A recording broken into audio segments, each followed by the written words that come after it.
What if Revan and Darth Malgus returned? Let's explore the depths of it in the video. The midday sun scorches the rust-red streets as traders shout over the roar of podracer engines. Children scatter, kicking up sand, their laughter echoing through the alleys. Anakin Skywalker doesn't hear the danger until it's nearly on him. Screams erupt near the market square. A wave of panic rushes down the street. Stall owners abandoning their goods, parents calling for their children. From the shadows emerges a figure cloaked in black and crimson. Maul. His gaze locks on Anakin. The boy stumbles back, confused, sensing something wrong but not understanding what. You are the one he seeks. My master has foreseen it. He ignites one end of his double-bladed lightsaber, daring anyone to challenge him. None do, and this leaves the boy to stare and try to make a run for it. This only causes Maul to laugh as he pounces after him, leaping onto the roof and keeping close watch of the boy who stumbles through the streets back home. But as he is about to enter Watto's shop, Maul leaps down. Then a figure steps forward and blocks his strike, parrying the blow and pushing it aside. Revan. He steps between Anakin and Maul without a word, lightsaber flaring to life, violet and defiant. A flicker of surprise crosses the Sith warrior's face, but then he turns and tries to slash at him, his weapon whirling around furiously. Revan moves like a panther, catching each of these strikes and then pushing him back. His movements are backed by a lifetime of skill, and he defends against the strikes. The clash is immediate. Sparks light the sand as Revan meets Maul's fury with unshakable control. Their duel rages through the alleyways, stone walls blackened by each blow.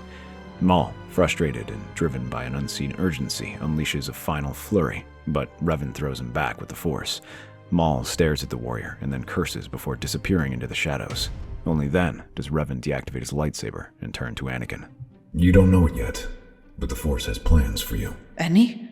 What happened? Are you okay? Oh, shit. What? It's my ex-wife. Wait, what? Shmi steps out of the shop, running towards Anakin, but freezes when she sees Revan standing there. Instantly, her face turns as cold as Hoth as she crosses her arms and regards him curiously. Shmi, you're looking well. Revan? You're still alive, I see. Are you here at last to deliver those child support payments you promised? About that. It's a long and complicated story. He barely sees Shmi's hand as it slaps him across the face. Revan stumbles, surprised by the blow, and looks at her in surprise. I may have deserved that. All right. Do you mind telling me why you're here? And why that thing was after our son? Our? Yes, Anakin. Revan is your father. Anakin stares at the warrior in surprise, looking at him with fresh eyes, but there is little time to dwell on that as Revan explains his tale. A decade ago, he had awoken, sensing the rise of a great Sith Lord. At first, he thought it was the likes of Palpatine and Plagueis. It turned out that the Sith was none other than Darth Malgus. For years, he had worked to track down this warrior, trying to figure out where he had hidden. Unfortunately, that was far more difficult than Revan had anticipated, as he seemed happy to remain hidden. Although he may not have ever shown himself physically, he can still feel his influence. One thing he did was freeze all his assets, preventing Revan from using his funds to help him. But aside from that was also capturing HK-47. This leaves him alone as he searches for his foe. As he finishes, Revan barely hears the door opening as a pair of figures step forward. My word, it seems like we missed quite the story. So, you are indeed the infamous Darth Revan. Repentant Sith Lord. Right. Regardless, if there is a threat like Darth Malgus on the horizon, then we should prepare and inform the Jedi Order. The Jedi? We're better off recruiting the Hutts than the Jedi. If what you say is true, and this Malgus is truly as dangerous as you believe, then what choice do we have? She looks down at Anakin. The boy gazes up at her with something new in his eyes. Not just hope, but purpose. You're his father. I don't like it, but I see now. The galaxy is calling him. Just promise me you'll protect him. I will.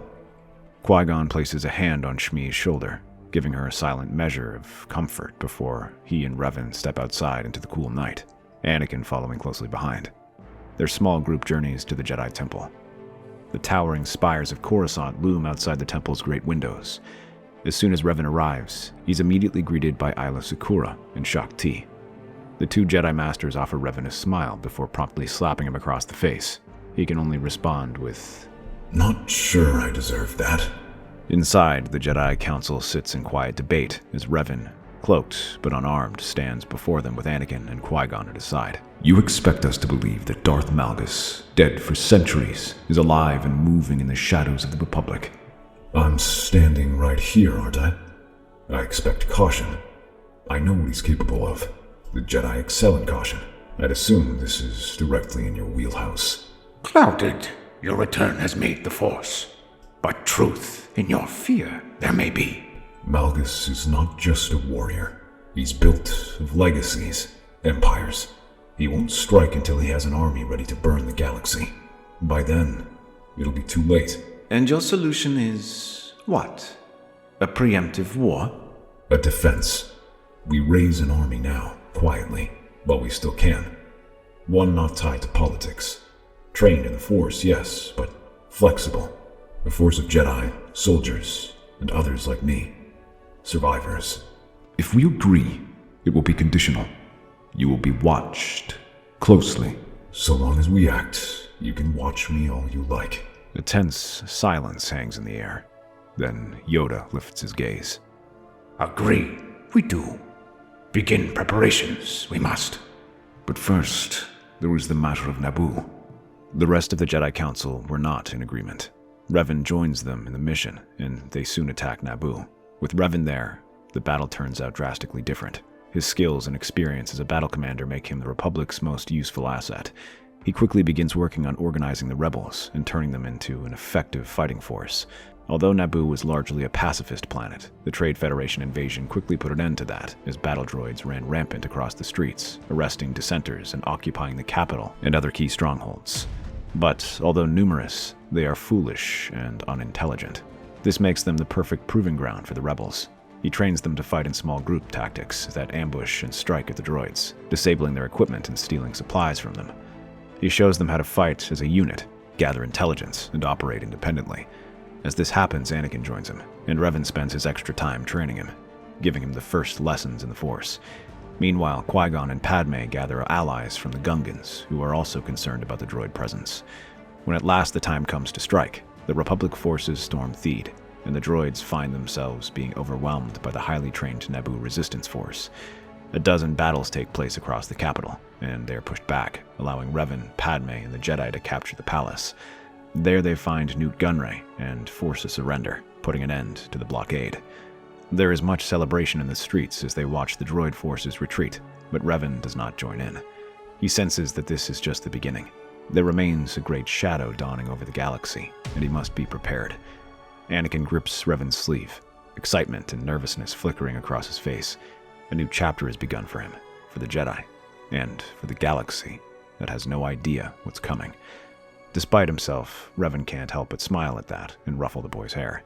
The first thing he does after the battle is speak to the veterans of the Resistance. Over the weeks, they have gained his trust, and now he shares with them his fears of the galaxy.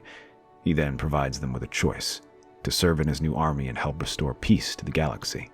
Many take him up on that offer, but others choose to remain on Naboo and help train the people there. And true enough, the chaos continues. The Trade Federation's act was just the opening salvo of a much deeper crisis. All across the galaxy, other conflicts brew. Ships burn in orbit, whole systems fall into chaos. Without the Jedi or Senate keeping peace, galactic corporations seize planets, others are at the mercy of local tyrants, and some at gangs and pirates. In such a situation, the nature of the galaxy is simple: adapt or die. While many do die, the fiercest and most gifted rise up in defiance. They fight fiercely, organize resistance efforts, and strike wherever and whenever they can. Whether the Republic responds or not is irrelevant. It is an age of wolves, and those who do not fight die. Revan is right at home here and finds many allies. Revan's ship, the Ebon Phoenix, cuts across the stars. On world after world, he recruits soldiers, Mandalorian survivors, ex-Republic troopers, even Jedi disillusioned with the orders in action. He tests them not just in combat, but in spirit. Among these is a tribe of Mandalorian warriors with whom Revan had gone into exile with in the new government. Yet when the armorer, their matriarch, was visited by Revan, she responded by slapping him across the face. I suppose you didn't deserve that one either? No, that one I deserved. Despite that, the tribe and many other Mandalorian clans rush to join his army, but so do many Jedi. Among them is young Skywalker. Anakin trains by his side. No longer just a boy, he learns the meditation techniques of the ancient Jedi, battle meditation, force projection, and mind shielding. Revan watches his son grow stronger, faster than he expected. You'll lead them someday. Maybe even sooner than you think. Among others who rise in this new order are Obi-Wan, Qui-Gon, and many other Jedi who volunteered to serve under Revan. But these border disputes are just the beginning. A shadow rises from Republic space. In a forgotten Sith temple, Malgus stands at the foot of a throne carved from obsidian and bone. Maul kneels beside him, his loyalty now given not to Sidious, but to power. I saw the truth in your vision. Sidious plays a short game. You build an empire. Malgus nods. From the shadows, monstrous shapes stir. Force-sensitive beasts twisted by ritual, bred for war.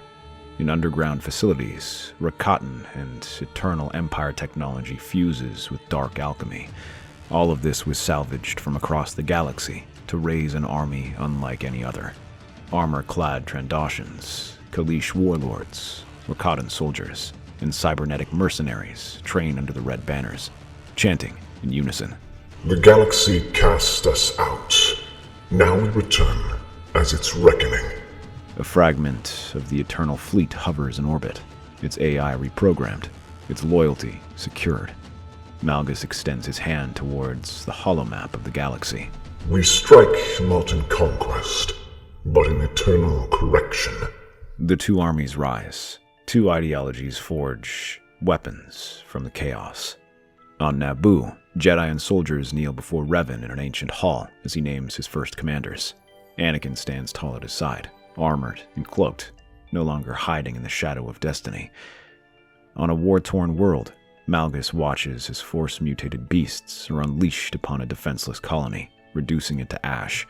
Survivors beg for protection, and Malgus grants it, making them soldiers in his growing army. The galaxy trembles. From the core to the outer rim, screams echo in 1,000 languages. Planets that once gleamed with life now writhe beneath ash and ruin. The war is no longer a rumor of border dispute. It is all-consuming. It is Malgus' crusade.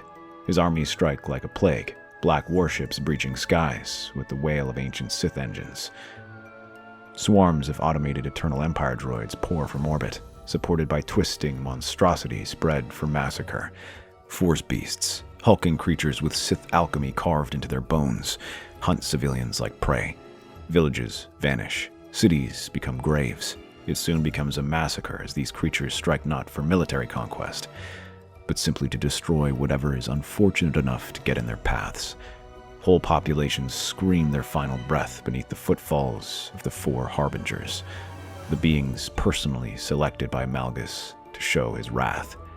General Grievous, the warlord of Kaleesh, and the butcher of the Hux. Dirge, the Undying, a monster that has mowed down regiments with living armor and blood-soaked blades. Darth Maul, the fallen apprentice of the Sith, cuts down even the best warriors with ruthless precision, launching surprise strikes that eliminate the Republic leadership before they can even organize a defense. And HK-47, the fallen droid, was reprogrammed to serve only Malgus, and with the purpose of killing all who stand in their path. When they at last reach Republic space, they expect it to fall just as easily as the rest of the Outer Rim. But there is resistance. A planetary shield flares on Atronach, blaster fire lighting the skies like a blood-red aura. The invading army halts, not in hesitation, but in surprise. Standing atop the wall are men and women in burnished armor. Republic sigils reworked into the ancient markings of Revan's order. These are not conscripts. They are crusaders, elite, drilled, battle-hardened, wielding the tactics and tenacity of Mandalorians, Jedi, and veterans forged in chaos. At their command are the 3 Grand Crusaders Revan has selected to serve as deputies. Anakin Skywalker, a storm of blue light and fire, commanding ground and air with uncanny instinct. Jango Fett, The iron spear point of the Crusaders, recommended by the armorer herself, leads a flank of Mandalorian-trained commandos into enemy artillery lines with unflinching precision. Qui-Gon Jinn, Jedi no longer bound by doctrine, leads the Jedi Crusaders with absolute loyalty from years of gaining their respect. Together, these three Grand Crusaders turn Malgus's certainty into attrition. For the first time, a planet doesn't just resist them, it repulses their attacks. Force beasts are hunted down by Wookiees, Trandoshans, and Rakatans. But they are stopped short by Mandalorian fighters, and veterans face off against the droid forces, using the same tactics they used against the Trade Federation to halt this attack. And it works. Atronach holds, and for the first time, Malgus must retreat. But this one victory changes nothing, as the galaxy becomes a chessboard of carnage. Across it all, the Harbingers and the Grand Crusaders clash, each trying to outmaneuver, outfight, and slaughter each other. On Huk, Maul duels Jango in a crumbling temple while Force beasts devour the last native holdouts. Jango is forced to retreat, but countless of Maul's beasts lie dead on the battleground. On Dantooine, Qui-Gon stands alone on the battlefield, meditating mid-battle to draw Malgus's Harbingers into traps laid by the Revan's tacticians. He manages to engage Dirge and Grievous, holding his own against both alongside his Crusaders as they force them to retreat and abandon the temple. On Nar Shaddaa, Anakin unleashes a battle meditation that fortifies dying Crusaders and conscripts, allowing them to repel HK-47's droid legion in brutal street warfare that paints the city red. Yet for every world held, 2 more fall. Malgus's forces are endless, not because of numbers, but because they don't die the way organics do. Droids reassemble, mutated horrors reconstituted in Sith biovats. Death, for Malgus, is inefficient. His war machine is self-sustaining. The Republic is not. No matter how many victories the Crusaders claim, they lose ground in their long war. Starship yards can't replenish fast enough. Medical ships overflow. Morale withers. Though it's slowed, the advance of Malgus's army is not halted. He takes planets one by one, and all the while, Malgus watches, calm as a glacier, knowing that every battle draws Revan further into desperation, as the Republic cannot continue this war. In orbit over Telos, as both fleets hang bloodied but unbroken, Revan stands at the holotable aboard the Ebon Phoenix, staring at a map littered with red. The Crusader line holds, barely. The Council debates fallback orders. Anakin paces. Jango reloads in silence. Qui-Gon meditates with his eyes shut tight. We're not fighting an army. We're fighting entropy. We are fighting machines that can replenish themselves, beasts that feed off our dead, and beings empowered by your force. How are we supposed to whittle that down? We cannot. It is like batting at the ocean. Though we might displace a few droplets, the water reforms around you. I hope neither of you is planning on giving up, not when the galaxy needs us. Of course not. But there is certainly nothing wrong with discussing our current predicament. Not when the fate of the galaxy needs us, as you so put it. It is true. Though we've given this battle everything we have, we still cannot pin down and destroy their forces. Indeed, but this is because we've let them dictate the battlefield. We fight where they attack, but once you let an enemy choose the field, you've already lost. Are you suggesting going on the attack, sir? I am. Somewhere we can destroy these harbingers, but they've never been seen fighting together. We make them fight together, and I have just the place. From the skyline of the Republic capital, the fires of war seem distant, but in the Senate chambers and war rooms, dread hangs heavy. The air is electric with fear and purpose. Within the central command hall, Revan stands over a galaxy map crowded with holoprojected red. Worlds lost, systems silent, signals drowned in static. His cloak ripples as he turns to his gathered commanders. He regroups with his army there to resupply and prepare for the next attack. We can't wait for Malgus to strike again. We end this now. He gives the order. 100,000 Crusaders rally. Jedi, Mandalorians, veterans, Force adepts. Every warrior he has forged into steel marches under his banner. Coruscant's defenses are entrusted to the best he leaves behind. Shaak Ti, the armorer, and Mace Windu. Meanwhile, he and his Grand Crusaders shall ride forward to confront Malgus. The ancient world of the Sith is a wound in the Force. Red lightning cracks across its black skies. Monuments of the Dark Lords, just like broken bones. Winds howl with forgotten screams. The Crusader fleet descends, engines roaring like divine thunder. Dropships crash onto the red sands. Revan leads the charge, lightsaber drawn, cutting down Malgus's corrupted guard beasts and dark war droids, and they make their way to the looming spire that Malgus has made as his headquarters. But as they approach, the waves upon waves of droids rush out to confront them, accompanied by Trandoshan and Rakatan conscripts. Revan stands at the front of his line. Behind him, battered Jedi, weathered Mandalorians, battle monks, and war droids forged under his banner.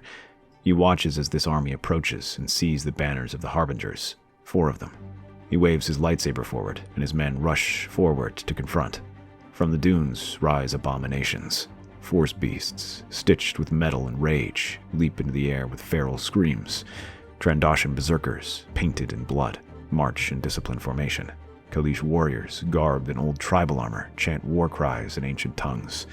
And behind them, hulking remnants of the Eternal Fleet, mutated by dark side rituals, unleash barrages of red plasma. The clash is brutal as blasters fire, falling like rain on both sides, leaving the air sizzling. Those without firearms make do with vibro swords, pikes, and axes. The Harbinger's beasts rip through the Crusader lines, trying to break through their defenses, and the strongest do, tearing apart Republic soldiers and opening gaps for their troops. But this is a familiar song and dance, and those same soldiers use small squad tactics to overwhelm stronger forces, some jabbing with force pikes, and others providing support fire with blasters. Rockets and mortar rounds are fired from the rear, breaking apart the Harbinger's ranks and opening up room for the Grand Crusaders to search for their foes. Each one is like the Force incarnate, sweeping through enemy lines. Anakin Skywalker barrels through the Night Brother ranks on a speeder bike, leaping into the air and igniting his lightsaber in mid-spin. He crashes into Darth Maul atop his command center and sweeps his saber across his controls. Sparks fly towards the warrior, who hisses and twirls his lightsaber around. You won't run this time. I don't intend to. Their duel is a storm of violence. Maul lunges forward, raining attacks upon Anakin to try and overwhelm him, and yet Anakin does not falter. He blocks each of these strikes and slowly gives ground, but when Maul advances, sweeps his leg and sends him stumbling back. He follows with a force push that throws the warrior back, but Maul doesn't yield and comes at him again. Anakin fighting like a firestorm, Maul like a cornered predator. They tear through the command center, shattering consoles and ripping apart communication equipment. Even the durasteel beneath them breaks with the force of their blows. Their lightsabers lock atop the central computer as electricity sparks around them. Then Anakin grabs a handful of stray wires with the Force and drives them into Maul. The Night Brother shrieks in pain as he feels the electricity coursing through him and drops to the ground. Elsewhere, Qui-Gon Jinn confronts Dirge, who attacks from the cave systems.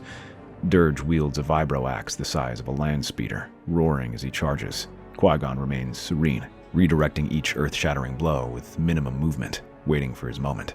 You Jedi die the same. Broken bones and screams. I've heard worse. But when he does it again, his lightsaber slashes out and cuts his arm off. Qui-Gon follows by hurling a boulder, but Dirge catches this and shatters it with his weapon.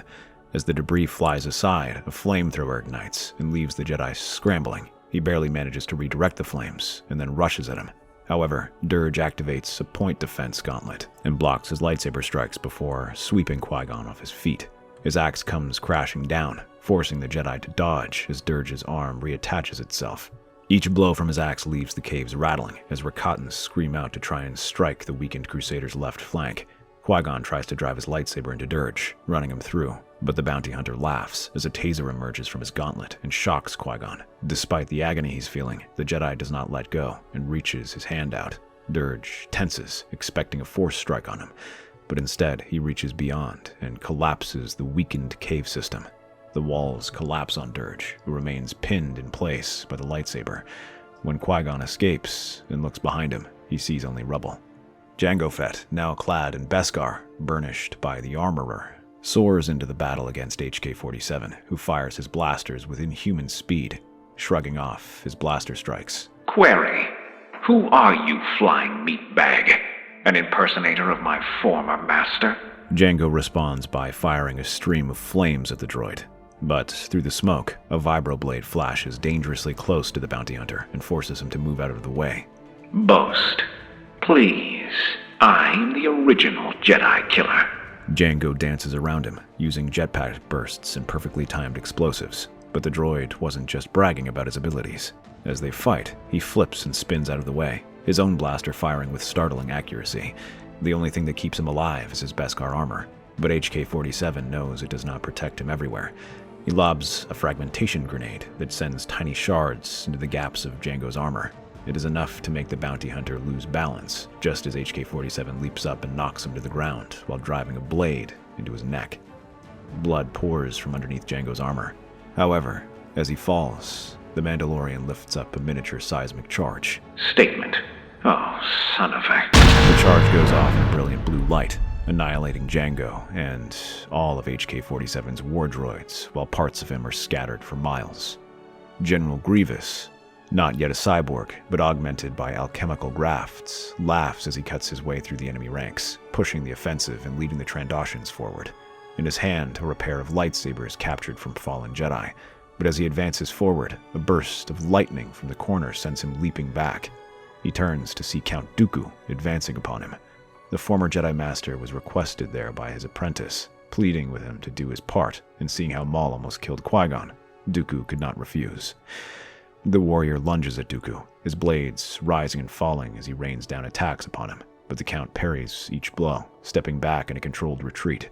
Grievous tries to overwhelm him with his speed, but this is a song and dance that he has done countless times. Rather than balk, he simply bides his time. Dooku's counterattack comes out of nowhere, a sudden thrust that leaves the Kalish stumbling back. But he does not stop there. The Count rushes at him, slashing his blades and trying to press him. Though he does not strike often, he does manage to hit at the perfect points. With one elegant downward slash, Grievous is forced to cross his lightsabers and block the attack. Dooku takes this chance and drives him back with a burst of force lightning. The Kalish screams and hisses in pain. That is not a Jedi attack. I am no Jedi. He fires again, and Grievous tries to deflect, but Dooku whirls around and decapitates him. With the harbingers dead, the army is driven back, and they slowly advance upon the spire. However, from a far hill, Darth Malgus raises his arm, and the world itself seems to respond. Suddenly, an army of force beasts and other terrors of the Sith come rushing out from these hills and slams into the already committed Crusader army. It strikes back at their rear, just as Revan tries to direct his troops.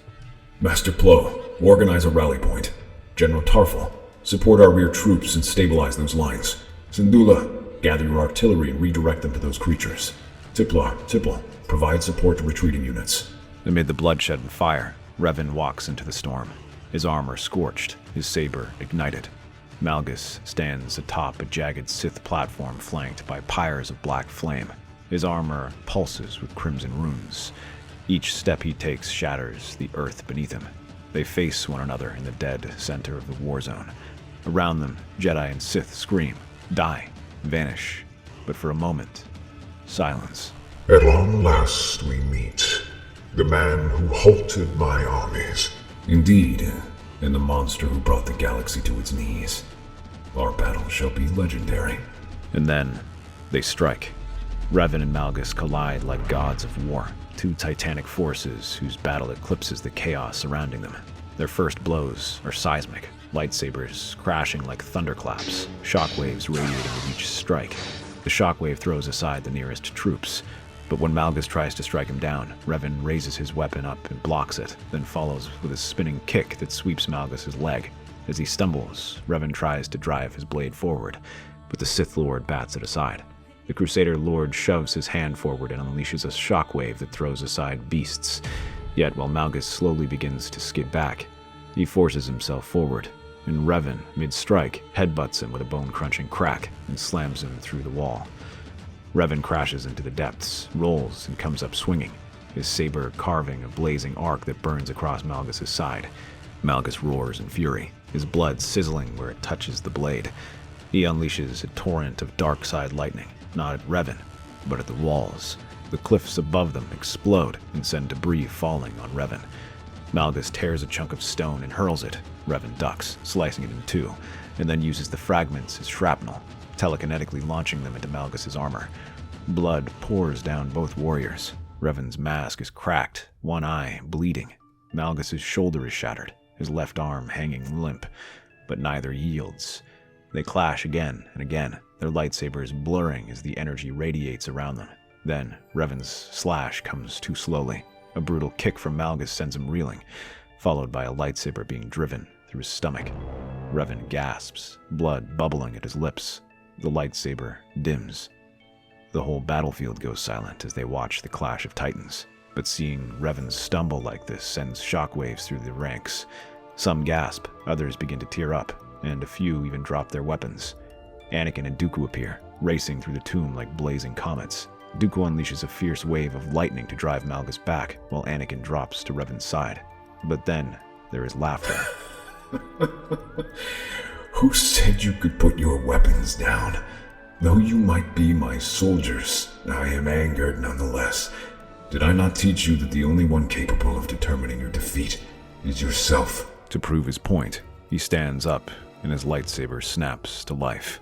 If you do not believe me, watch as I kill this fool. Malgus turns, towering, his armor scorched but his fury undimmed. He raises both sabers, but Dooku rushes at him, raining down attacks to try and buy them time. His movements are elegant and precise. For a moment, Malgus is pushed back and struggles to hold him back. But as he gains his bearings, the Dark Lord begins anticipating his attacks. When Dooku raises his blade, Malgus moves faster than thought. A saber tears through Dooku's chest, piercing cleanly. The Count gasps, eyes wide, and falls to his knees. I die, a Jedi. Finish him, Master. Anakin screams in rage. His saber ignites into a blinding blaze, and he hurls himself at Malgus. They clash in a blur of speed and fury. Malgus matches his rage with cold power, but he is tired and wounded. Anakin sweeps at him and forces him to arc back, then kicks him in his knee. He then shoulder rams him. Revan, despite his wounds, steps forward and attacks. Revan and Anakin attack in perfect synchronicity, one above, one below. Malgus parries Revan, but Anakin slices through his side. Malgus stabs toward Anakin, but Revan shatters his arm with a crushing blow. When Malgus tries to thrust at Revan, Anakin catches his wrist and locks it in place, just as Revan leaps up, lightsaber raised high. What are you? Isn't it obvious? The great general of Force. He brings his lightsaber down, and Anakin drives his own weapon through Malgus's heart. The Sith Lord stares down at the blades buried in him. He tries to speak, but the words die on his lips. With a final monstrous snarl, he falls. The battle is not over. Enemy reinforcements swarm. Revan is barely standing. Anakin grabs him, slinging Revan's arm over his shoulders. We're getting out of here. Now! They fight their way through the ruins, carving through elite guards and corrupt acolytes. Explosions rock the tombs as Republic ships descend, evacuating what's left of the Crusaders. As the gunships ascend and Moraband burns behind them, Revan lies bleeding, but alive. Anakin sits beside him, silent. His soldiers gather around him. It's been a while since something like that has gotten my blood boiling so much. First order of business. I name my deputy, young Skywalker, as acting commander of the Crusaders. Master, you should rest. In due time, my boy. Second, my orders are that no man will follow me to the grave. It is quite irritating, isn't it? When one stands at the top of the galaxy with powers unmatched, the galaxy sends something to overthrow him. How frustrating. But that is the nature of the Force. No man may ever control it. Master. Oh, I'm not upset. I have spent decades living by the Force and bringing order where there was chaos. And in my final years, I have found a young man worthy of picking up the torch, and comrades who have served with me loyally and faithfully. No. Today, I die content. Revan slumps over and breathes his last. His followers all fall to their knees and break down. The rest of the journey they spend in mourning. But when they return, the first thing they do is arrest Palpatine. Before he died, Dooku provided them with all the information they needed about him. Without allies and the recent chaos caused by Malgus, the Senate is not willing to even take the chance that their Chancellor is a Sith and allow the Crusaders to detain him. Many expect them to disband after, but they know that the chaos continues to reign. The threats that Malgus had exploited still linger, and the remnants of his forces remain. so the Crusaders turn and focus on destroying them. That's our theory. The Star Wars universe is a galaxy filled with exciting stories and possibilities, and we love exploring them. If you want to accompany us on this journey to a galaxy far, far away, then please like, share, and subscribe to our channel.